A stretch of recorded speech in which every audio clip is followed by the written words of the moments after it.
공산당에서는 자유진영을 노골적으로 까는.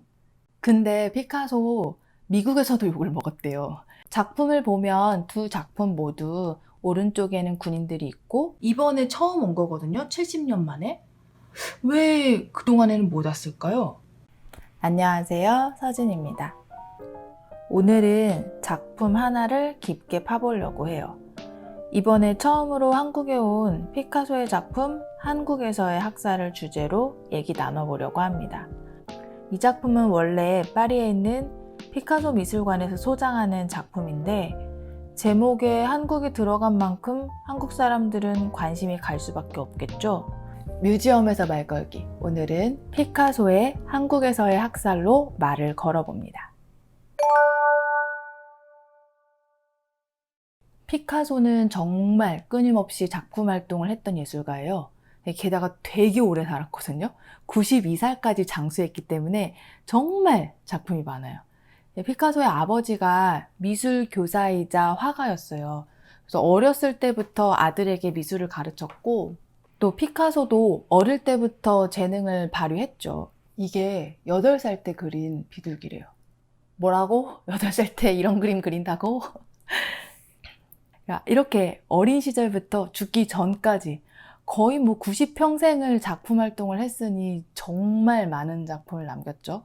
또 한 사람이 이 모든 작품을 다 했다는 게 믿어지지 않을 정도로 작품의 종류와 스타일도 굉장히 다양하고요. 우리가 피카소 하면 제일 먼저 떠올리는 작품, 아비뇽의 처녀들. 이 작품을 완성했을 때가 한국 나이로 27살이었대요. 이런 얘기 들으면 약간 슬퍼지죠. 누구는 20대에 이런 업적을 남기는데 나는 천재랑 비교하면 정신건강에 해롭습니다. 그랬던 피카소의 예술에 큰 변화를 일으킨 사건이 일어났어요. 스페인 내전. 프랑코 군부의 독재 정부가 들어서면서 이에 반대하는 내전이 일어났고 프랑코 군부를 지지했던 독일 나치군이 게르니카에 폭격을 하죠. 그 비극적인 현장을 알리고자 피카소가 그린 그림이 바로 너무 유명한 작품 게르니카죠. 게르니카를 시작으로 피카소가 반전의 메시지를 담은 작품들을 그려냈는데 흔히 피카소의 3대 반전 예술로 꼽히는 작품들이죠. 첫 번째는 게르니카고요. 두 번째는 유대인 학살, 홀로코스트를 담은 작품 시체 안치소. 그리고 세 번째가 바로 오늘 이야기할 한국에서의 학살입니다. 게르니카를 그린 후에 피카소가 공산당에 가입을 해요. 게르니카를 그릴 당시에 피카소는 파리에 있었고 파리 공산당에 입당했죠. 피카소가 막 엄청 열렬한 그런 공산주의 지지자는 아니었다고 해요. 학자들은 피카소가 독재 정부에 반대하는 그런 시대적 분위기에 따라서 약간 좀 감정적으로 공산당에 입당했던 거지 혁명을 꿈꾸는 그런 열렬한 공산주의자는 아니었다고 보더라고요. 피카소가 파리 공산당에 입당하고 나서 파리 공산당에서 피카소가 작품을 좀 그려주길 바랬다고 해요. 그 당시는 공산주의와 자유주의 진영이 서로 견제하던 시기였고 서로 욕하고 아무튼 그래서 파리 공산당에서는 우리 공산당에 입당한 피카소가 자유주의를 좀 까는 그런 작품을 좀 그려주길 바랬던 거죠. 그런 배경 속에서 만들어진 작품이 이제 한국에서의 학살이라고 합니다. 그런데 피카소가 한국에서의 학살을 발표하고 파리 공산당에서는 이 작품을 엄청 비판했대요. 왜? 그려달라고 해서 그려줬는데. 이유는 공산당에서는 자유진영을 노골적으로 까는 그림을 그려주길 바랐는데 이 작품에서의 군인들이 특별히 어느 국가의 군인인지가 드러나지 않았다는 거예요. 그러니까 대놓고 미군 나쁜 놈 이렇게 그려줄 줄 알았는데 피카소가 너무 두루뭉실하게 모호하게 그렸다고 생각했어요.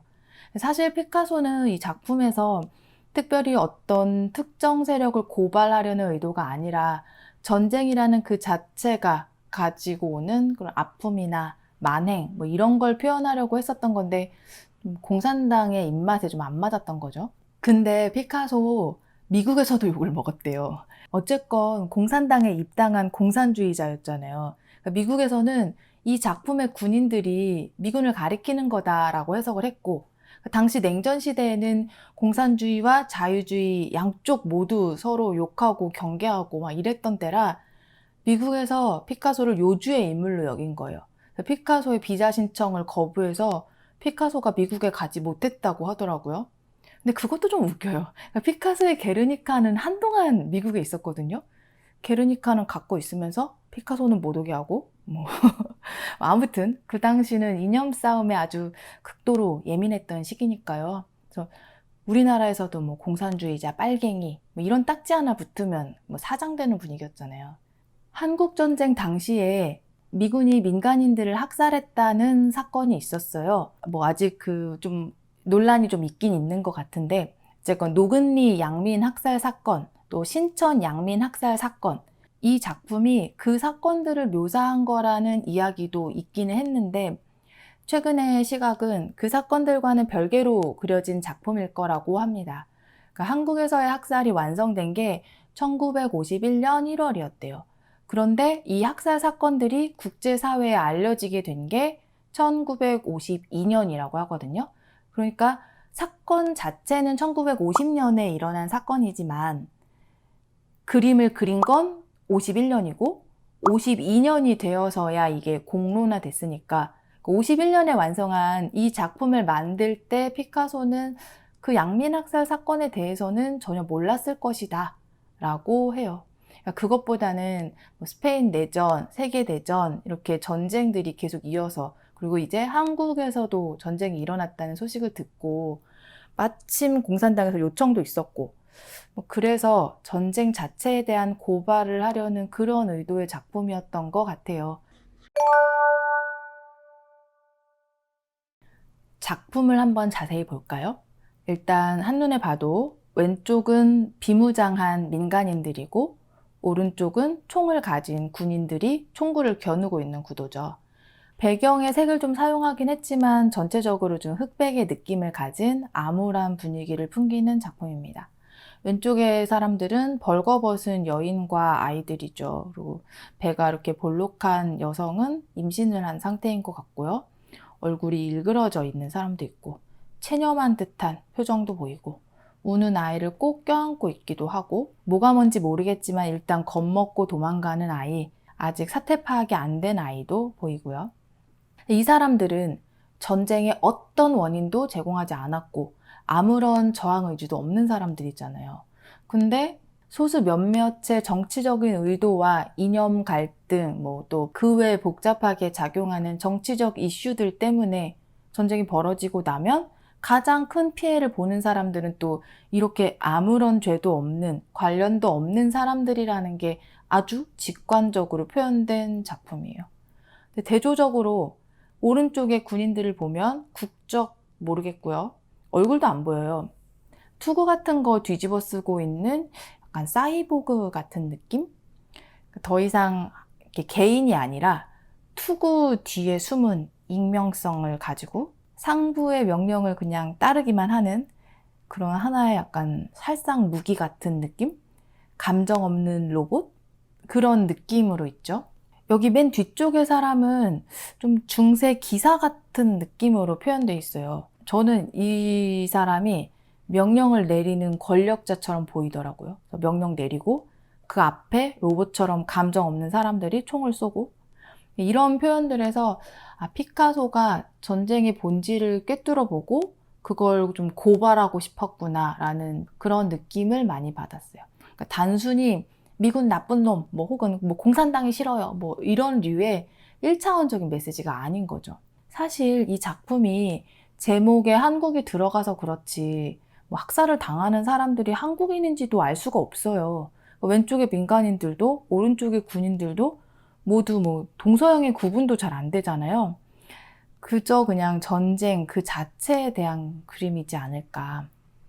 제 생각에는 이 작품은 피카소가 문제의식을 던지는 그림인 것 같아요. 그러니까 전쟁이 일어나면 누가 가장 피해를 봅니까? 사람들을 공격하는 당신들은 과연 인간성이라는 걸 가지고 있나요? 뭐 이런 그런 질문을 하는 그런 그림? 그러니까 정말 한눈에 봐도 누구나 알 수 있게. 그래서 피카소가 그동안에 해왔던 뭐 입체주의, 콜라주 뭐 이런 어려운 기법 다 버리고 그림을 보는 사람들에게 쉽게 직관적으로 던지는 메시지가 아닐까. 여러분들은 어떻게 보세요?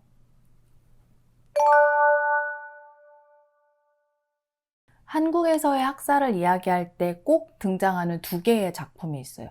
비슷한 구도로 그려진 두 개의 작품이 있거든요.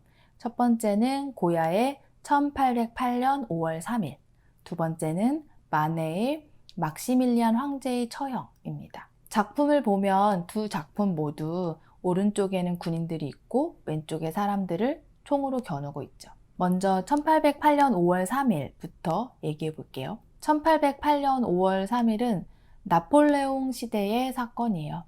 나폴레옹이 황제의 자리에 오르고 주변 유럽 국가들을 점령하고 1808년에는 스페인의 왕을 내쫓고 자기 친형 조제프를 왕위에 앉힙니다.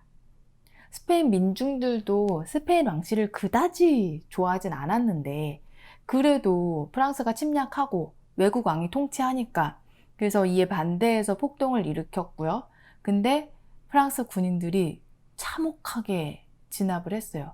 고야의 작품은 그 무자비한 현장을 그린 작품이죠. 여기 왼쪽에 이렇게 서 있는 사람들 아래로 이미 총살당해서 피를 흘린 사람들이 보여요. 막시밀리안 황제의 처형은 마네의 작품인데 이 작품 역시 프랑스에 대한 고발의 성격을 띤 작품입니다. 막시밀리안 황제? 누구지? 막시밀리안은 원래 오스트리아 황족이거든요. 오스트리아 황제의 동생. 근데 멕시코에 내전이 일어나고 그 와중에 나폴레옹 3세가 멕시코에 욕심이 나서 군대를 파견해요. 나폴레옹 3세. 나폴레옹 3세는 우리가 아는 그 나폴레옹. 좀 전에 나왔던 그 나폴레옹의 조카예요. 그 나폴레옹 3세가 멕시코에 군대를 파견한 후에 이제 이곳을 다스릴 사람으로 오스트리아의 막시밀리안 대공을 멕시코의 황제로 세웠죠. 근데 마리 황제지 사실 꼭두각시였고요. 멕시코 내에서도 이 외국인 황제를 반대하는 반대파들이 있었고 막시밀리안의 황제 자리는 되게 위태위태했어요. 그런데 프랑스가 이제 유럽 안에서의 사정도 나빠지고 자금도 부족해지고 점점 멕시코에 신경을 쓸 여유가 없어진 거예요. 그래서 멕시코에서 군사를 철수해요. 막시밀리안만 남겨두고. 아니 이게 웬 낙동강 오리알인가요? 자기가 황제로 세워놓고 군대만 쏙 빼버리고 결국 막시밀리안은 멕시코 내의 반대파였던 후아레스 군에게 잡혀서 처형당합니다. 이 작품은 그 사건을 그린 작품이죠. 그러니까 이 작품의 왼쪽에 있는 멕시코 전통 모자를 쓴 사람 있잖아요. 이 사람이 그 잠시 멕시코 황제를 했었던 그 막시밀리안 대공이고 오른쪽의 군인들은 그 멕시코 내의 반대파였던 그 멕시코 군인들이죠. 사건만 보자면 그렇죠. 근데 오른쪽 군인들 보세요. 오른쪽 군인들 멕시코 사람처럼 보이세요? 멕시코 스타일이 아니죠. 마네는 멕시코 군인들을 프랑스 군 복장으로 그렸어요. 그러니까 이 작품은 사실은 나폴레옹 3세를 포함한 프랑스 군을 비판하는 그림인 거죠. 막시밀리안 대공을 죽인 건 프랑스군과 다름없다. 뭐 이런 의미를 담았다고 생각이 돼요. 그냥 황족으로 살았으면 편히 살았을 그 황족인데 막시밀리안 대공을 멕시코로 보내놓고 훅 빠져버리고 나몰라라 한 나폴레옹 3세의 무책임함을 고발하는 작품입니다. 한눈에 봐도 이 세 개의 작품이 비슷하게 보이죠. 이런 구도의 작품들이 이제 그동안에도 있었으니까 피카소의 한국에서의 학살을 두고 너무 진부하다, 식상하다 이런 평도 있었다고 해요. 그러니까 그 전에 그렸던 게르니카나 시체 안치소에 비해서 구성이 신선하지 않고 뭐 작품성이 떨어진다 이렇게 생각될 수도 있겠지만 저는 아까도 그 얘기를 했잖아요. 피카소가 사람들에게 직관적으로 알리고 싶었던 것 같다고. 그래서 어쩌면 일부러 이렇게 그린 게 아닐까라는 생각도 했어요. 그러니까 누가 봐도 알 수 있게 하고 싶어서. 그래서 이미 알려진 구도를 선택한 건 아닐까라는 생각도 들더라고요.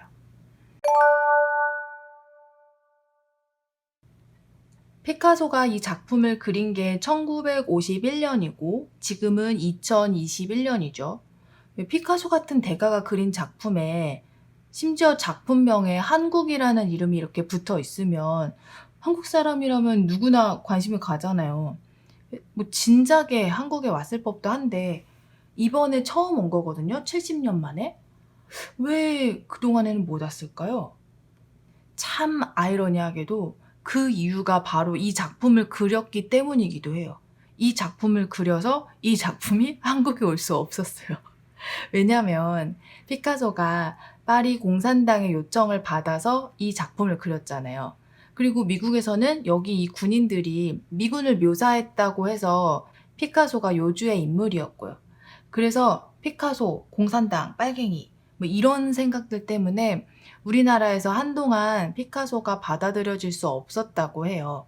국내 예술가들이 피카소와의 결별이라는 제목의 편지를 써서 발표한 적도 있다고 합니다. 이 편지를 피카소에게 직접 보내려고 했었대요. 진짜 전달되진 않았지만.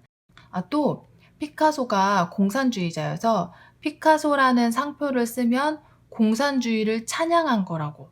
그래서 반공법 위반이라고 해서 피카소 크레파스를 만든 회사 대표를 잡아가고 크레파스 판매를 금지하기도 했대요. 지금 생각하면 어이가 없어서 웃음이 날 정도죠. 사실 진작 왔어야죠. 너무 늦게 왔어요. 그치만 지금이라도 직접 볼 수 있게 돼서 다행이다 싶은 생각이 듭니다. 이 작품은 이제 6.25 전쟁, 한국 전쟁을 모티브로 해서 그린 그림이잖아요. 근데 이제 계속 그림을 한참 보고 있으니까 저는 이 그림이 21세기의 지금, 현재를 그린 작품이기도 하다라는 생각도 들더라고요. 이 작품이 어떤 특정 세력이 드러나게 그려진 게 아니잖아요.